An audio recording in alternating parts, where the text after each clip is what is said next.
C'est dans les locaux de l'ancienne cour de répression de l'enrichissement illicite, créée en 1981, qu'est logé le pôle judiciaire et financier. Le calme qui règne ici cache mal la charge de travail qu'endossent les 27 magistrats qui le composent, assistés par des greffiers. Une pile de documents confidentiels. Depuis sa création, plusieurs personnes se sont retrouvées dans ces lieux afin d'être entendues sur différentes affaires en présence de leur avocat. C'est quelqu'un qui a été convoqué par le juge. Le juge a son dossier qu'il étudie et il pose des questions à la personne entendue en présence de son avocat. La personne est amenée à répondre à ces questions volontairement, mais la personne n'est pas obligée également de répondre. Alors cette porte est celle du collège des juges d'instruction. Si des charges sont retenues contre des personnes, leurs dossiers sont transmis au parquet qui les enrôle au niveau du collège des juges du siège qui se trouve de ce côté-là. En quelques 120 jours, l'institution a traité 91 dossiers relatifs à des crimes économiques ou d'autres délits financiers. Détournement de deniers publics, blanchiment de capitaux, plus de 2 milliards de francs CFA saisis. À ce jour, il y a eu 162 arrestations. Il y a 87 dossiers qui ont été transmis au juge d'instruction. Et à l'heure où je vous parle, en termes de saisie et de cautionnement, nous sommes à un montant de 2 500 millions de sommes qui ont été saisies dans des comptes ou de cautionnement, en plus de moyens roulants qui ont fait l'objet de saisie confiés à Londres.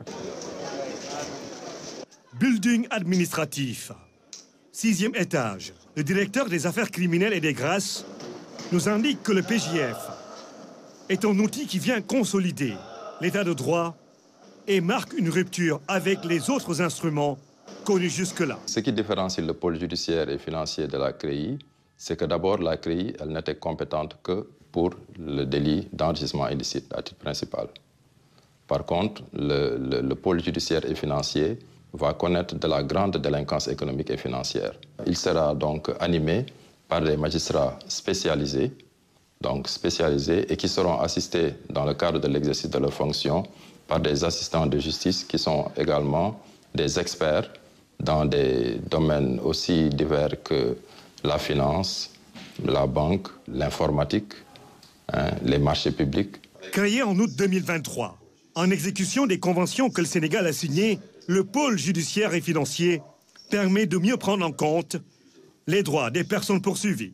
L'une des principales critiques qui était adressée à la Cour de répression de l'enrichissement illicite, c'était l'inexistence d'un double degré de juridiction.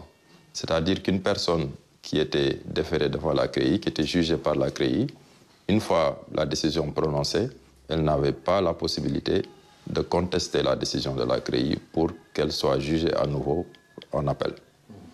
Avec l'institution du pôle judiciaire financier, cette question est désormais réglée. Il y a des personnes qui ont été convoquées, inculpées, qui ont été cautionnées et qui ont bénéficié d'une liberté provisoire. Par ailleurs, mais lorsque l'on est convoqué au niveau du pôle judiciaire financier, ce n'est pas seulement en qualité d'inculpé. On peut vous convoquer, mais pour vous entendre pour une raison. Le communiqué rendu public le dimanche 12 janvier dernier sur la traque d'un montant de 125 milliards a mis le PJF sous les feux de l'actualité. Reddition des comptes, règlement de compte pour certains, le procureur du parquet financier se veut droit dans ses textes. D'abord, il y a des dossiers que nous avons reçus venant des unités d'enquête. Nous avons également reçu des dénonciations pour lesquelles des suites ont été données. Mais nous avons reçu des dossiers de l'OFNAC. Nous avons également été saisis récemment de certains dossiers de la CENTIF. Mais pour le pôle judiciaire, pour le parquet financier, nous nous inscrivons dans une logique de transparence pour qu'à chaque fois que de besoin, que l'information soit portée à la connaissance du public en respectant toutes les règles relatives à la présomption d'innocence et aux droits de la défense.